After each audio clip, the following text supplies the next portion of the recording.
Em uma noite de carnaval em Veneza, a música estava alta e o som de pessoas se divertindo ecoava pela rua. Enquanto isso, a senhora Montezuma disse a Fortunato: Minha querida, que sorte encontrá-la, que bela aparência a sua. Agora veja só, recebi um barril que dizem ser de amontilado, mas tenho lá minhas dúvidas. Como? Amontilado? Um barril? Impossível! E no meio do carnaval, tenho lá minhas dúvidas. E cometi a tolice de pagar o preço de um amontilado sem consultá-la a respeito. Não havia meio de encontrá-la e tive medo de perder o barril. Fortunato olha com descrença para Montezuma e a mesma continua: Como você está ocupada, vou ver com Luciano. Se alguém tem um paladar aguçado, esse alguém é ele, vai saber me dizer. Luciano não sabe a diferença entre um amontilado e um vinho inferior. Mas não faltam os tolos que digam que o paladar dele é páreo para o seu. Venha. Para onde? Para suas adegas. Não, minha amiga, não vou abusar de sua bondade. Logo percebo que você tem um compromisso. Não tenho compromisso nenhum, vamos. Não é o compromisso, mas esse resfriado severo que a aflige. As adegas são insuportavelmente úmidas, estão cheias de mofo. Vamos assim mesmo, o resfriado não é nada, você foi trapaceado. E quanto ao Luciano, esse não sabe distinguir um vinho inferior de um amontilado. Com essas palavras, senhora Fortunato pegou no braço, vestindo uma máscara de seda preta e puxando um manto rente ao corpo. Elas foram até as adegas.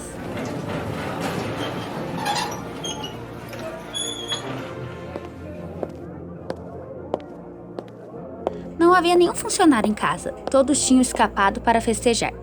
Pegaram as velas e passaram por uma sequência de vários aposentos, até o arco que levava às caves, descendo por uma longa escadarinha espiral até chegarem às catacumbas do Montezuma. O barril? Mais adiante. Mas veja só a teia branca que brilha nessas paredes cavernosas.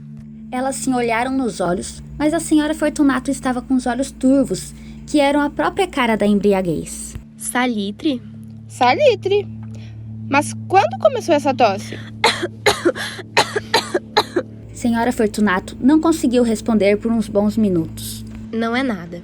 Vem cá, vamos voltar. Sua saúde é preciosa. Você é rica, respeitada, admirada, amada. É feliz como eu já fui. Sua falta seria sentida. Não há o menor problema para mim. Vamos voltar. Você vai cair doente e não quero ser a responsável. Além do mais, Luciano... Basta disso. A tosse não é nada. Não vai me matar. Não é de uma tosse que eu vou morrer. Tem razão. Também não tenho a menor intenção de alertá-la à toa, mas todo cuidado é pouco. Tome um gole desse Medoc, vai nos proteger da umidade. E Montezuma abriu outra garrafa, que estava disposta sobre o mofo. Beba. Beba aos mortos que descansam aqui em volta. E eu a uma vida longa para você. Senhora Fortunato pegou em seus braços novamente e seguiram em frente. Senhora Fortunato continuou bebendo e os sinos tocando. Elas haviam passado por paredes de ossos empilhados, com barris e tonéis alternados, rumo aos recessos mais ocultos das catacumbas. Elas fizeram uma nova pausa, e Montezuma se atreveu a segurar Senhora Fortunato pelo braço acima do cotovelo. O salitre! Veja só como vai crescendo. Se agarra feito musgo à parede das caves. Estamos embaixo do leito do rio. As gotas de umidade escorrem entre os ossos. Venha, vamos voltar antes que seja tarde. Essa sua tosse... Não é nada, vamos em frente. Mas primeiro mais um gole do vinho. Continuaram a jornada em busca do amontilado. Passaram por uma sequência de arcos baixos, desceram, avançaram e desceram novamente, chegando em uma cripta profunda, cujo com o ar as velas mais ardiam do que flamejavam.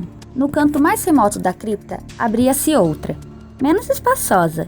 Tinha as paredes cobertas de despojos humanos empilhados, igual a das grandes catacumbas de Paris. Parecia ter sido construído sem fim definido. A luz instável da vela não permitiam que elas vissem o seu fim.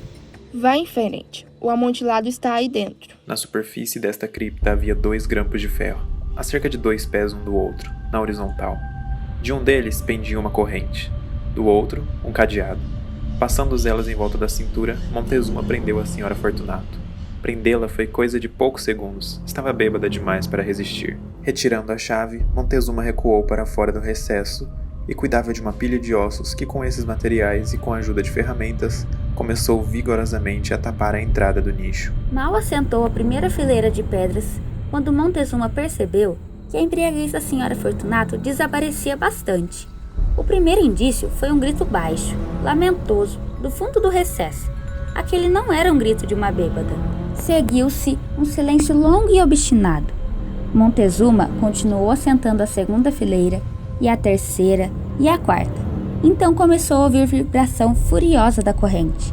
O barulho durou vários minutos, e para que Montezuma pudesse escutar com mais satisfação, interrompeu o trabalho e se sentou sobre os ossos. Quando finalmente o barulho parou, ela retornou a colher e terminar sem mais interrupções a quinta, a sexta e a sétima fileira. Agora a parede chegava quase ao seu peito. Uma sucessão de gritos altos e estridentes, explodindo do fundo da garganta daquela figura acorrentada, empurrando com violência para trás. Por um breve momento, Montezuma hesitou e estremeceu, puxando o punhal da bainha. Começou a explorar o recesso, mas bastou um instante de reflexão para ela se tranquilizar. Passou-se a mão pelas pedras das catacumbas e se deu por satisfeita. Chegando mais perto da parede, Montezuma começou a responder aos berros da Senhora Fortunato, fazendo eco, coro, gritando com o mesmo volume e força. Senhora Fortunato acabou fazendo silêncio. Já era meia-noite e o trabalho de Montezuma chegava ao fim, completando as fileiras, mas quando faltava a última pedra para sentar e rebocar, Montezuma ouviu uma voz triste, no qual ela teve dificuldade de reconhecer como a voz da Senhora Fortunato. Sentindo náuseas por conta da umidade das catacumbas, Montezuma apressou-se para pôr fim à sua obra. Assentou a última pedra e rebocou. Com uma nova alvenaria, reergueu a velha base de ossos. Por meio século, nenhum mortal veio perturbá-los.